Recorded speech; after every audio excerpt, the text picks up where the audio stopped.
I'm going to be perfectly honest with you. I never really cared much for The Lord of the Rings. Like, I like dicks as much as the next guy, but there is such a thing as too many dicks. However, you don't really have to be an avid train spotter in order to pay attention to a train wreck, especially when we're talking about a train wreck of these proportions. I mean, I haven't seen such a large-scale coordinated campaign launched against any single piece of media since Last of Us 2, Tactical Golf Simulator.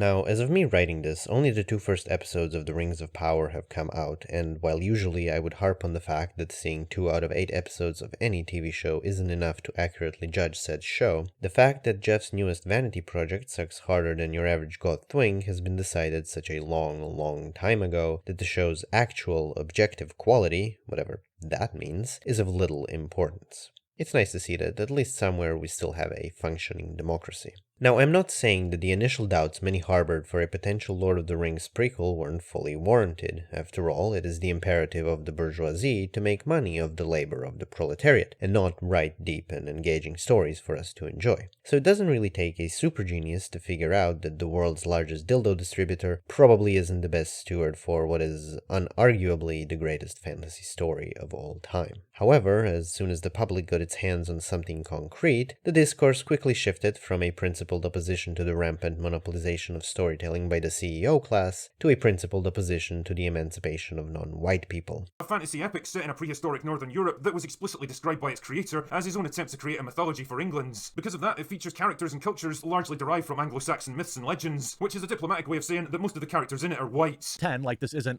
exactly what it is, right? It's somebody filling a diversity quota. Literal token black characters. You don't care about the lore. You just want to shove a black woman in there. That's what's going on. It's plain as day for anyone to see. Clearly, that is something that Tolkien himself never would have come up with, and I think the only reason it's being done is because of modern progressive politics. Tolkien never describes the dwarves as looking anything remotely close to African, nor does it make sense that they would look that way since they all live underground, meaning out of the sunlight. They would never get this dark. Look at her! Look like something straight out of an Egyptian show. Y'all got Tolkien doing base jumping inside his grave. I am Aragorn, son of Arathorn. I will claim the throne and save my people. I'm like Tanya, Aragorn's daughter. My pronouns are she, them. We must fight the Gondorian nationalists. Now don't get me wrong, I'm all for originalism when it comes to on-screen adaptations of written material, and Lord of the Rings was written by a white guy about white guys for white guys. However, if you want to be taken seriously about your objections to diverse casting in your Anglo-Saxon stories, maybe your standards for being opposed to race-swapping characters shouldn't be applied selectively, based entirely on whether the race swap directly benefits or harms white hegemony. Because let me tell you, when I arrived at my local church with a bucket of brown paint and a ladder, let's just say I now have a legal reason for not going to mass with my parents. Now okay, maybe I'm being a little bit harsh here. Adapting Jesus Christ to the screen is really a no-win situation. I mean, either you're whitewashing history, or you're right back at a story about a white imperialist nailing a brown native to a cross. When are you people gonna let the past go? As for the fact that Elrond looks like some stuck-up fuckboy and Galadriel like some closeted southern twink stradwife he dressed up in armor and dragged to a D&D convention, can we go home now, Doyle? Just a few more pictures, honey, and come on, I told you this a million times already. You gotta hold the sword up, like you're about to impale my guts. I completely understand why people are so upset here. The new actress playing Galadriel simply doesn't have anywhere near as much on-screen presence or gravitas as Cate Blanchett did in the original trilogy. I can only assume that the writers of the show imagined Galadriel's blind quest for revenge in the first 2 episodes of the show as a calculated wrath of an eternal being older than the sun. However, the thing we got shown to us was more of a momentary tantrum of a petulant child. But really, I believe that the main problem people have with Galadriel in Rings of Power is that, while she was being portrayed in a more stereotypically female fashion in the original trilogy, all the good Christian boys found it much easier to heterosexually explain away their feelings, but now, when she is literally wielding a sword, they're finding it much harder to deny their suppressed desire to be pegged by fantasy mommy until they're drier than the dialogue in this show. Okay, all kidding aside, I think it's about time we engaged in some serious and fully coherent mostly coherent media analysis. Look, the truth is that The Lord of the Rings of Power is not very good. A generic fantasy show with an over-reliance on CGI B-rolls, at best. The world and the story feel boring, the dialogue is full of exposition, the performances are stiff and unnatural, with the exception of the Casa Doom scenes, and there are way too many plots happening all at the same time, with not a single one of them giving us any reason to care about any of these people. And to top it all off, this isn't even Tolkien's story, but a fanfiction project set in Middle-earth with some of Tolkien's characters borrowed really in name only. I mean, there really is so much to talk about when it comes to the Rings of Power, but instead of discussing the real meaning behind the phrase, the revolution will be televised, the reactionary propaganda industrial complex has decided to put Rings of Power on the front lines of the culture war. So now I'm forced to defend an overall mediocre TV show I don't really care about against racist, misogynist bigots and the theocratic totalitarian dictatorship they seem to be hell-bent on bringing to life. Now, that is not to say that everyone who has a problem with the Rings of Power is a fascist in disguise. I'm not here to defend Amazon with loaded platitudes to my dying breath. Sadly, they didn't care to pay me for it. However, I will say that there is a worrying number of people who fail to take their feelings or beliefs to their logical conclusions, but instead get carried away by the fascist talking points into defending, implicitly or explicitly, the advent of a world that is far less free and less equal than even the one we live in today.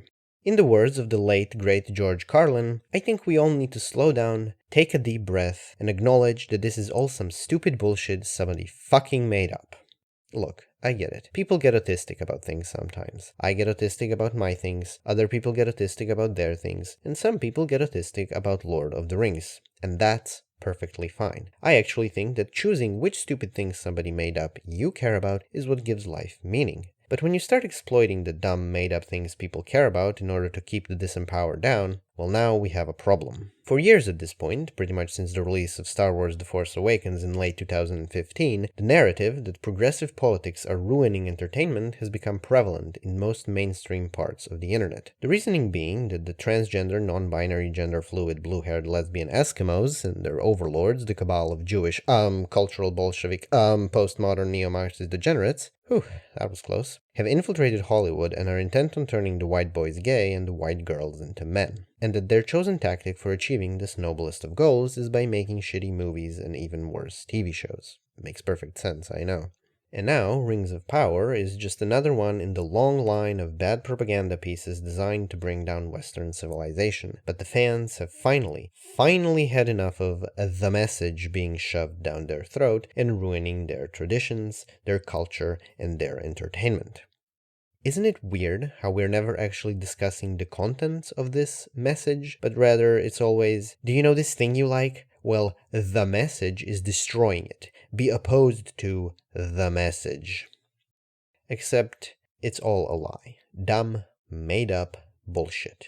The inclusion of the message, that black people exist and should be proportionally represented in our entertainment, and that in the 21st century women can functionally do everything man can, has absolutely nothing to do with the quality of any piece of media. Avatar The Last Airbender opens with a literal Kateran meltdown in the first 5 minutes of the first episode. You are the most sexist, immature, nut-brained... I'm embarrassed to be related to you!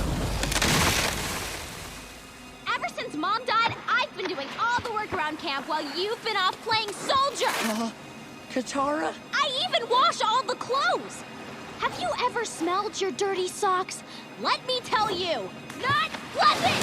Katara, settle down! No! That's it, I'm done helping you! And later features Sokka wearing a dress in episode 4 in order to be cured of his misogyny. Hey, Sokka. Nice dress. And Avatar is one of the most universally beloved fantasy TV shows of all time. And don't even get me started on Arcane. Vi is a literal street fighter, a bruiser, and she takes down many a man in physical, hand-to-hand combat. Silco's chief of security is also a woman and no one messes with her. And do I even need to mention the Black Warrior Queen and her harem of effeminate boys, or her daughter that literally runs the whole city? Look, the truth is that the Rings of Power doesn't suffer from vaginas or too much melanin. It suffers from bad writing, mediocre acting, and all the other problems that manifest when you treat stories as products to be sold on the free market. and anyone who focuses on the former over the latter doesn't care about Tolkien's legacy one bit. They only care about how to even further disempower already marginalized groups of people. I don't know. Just a thought.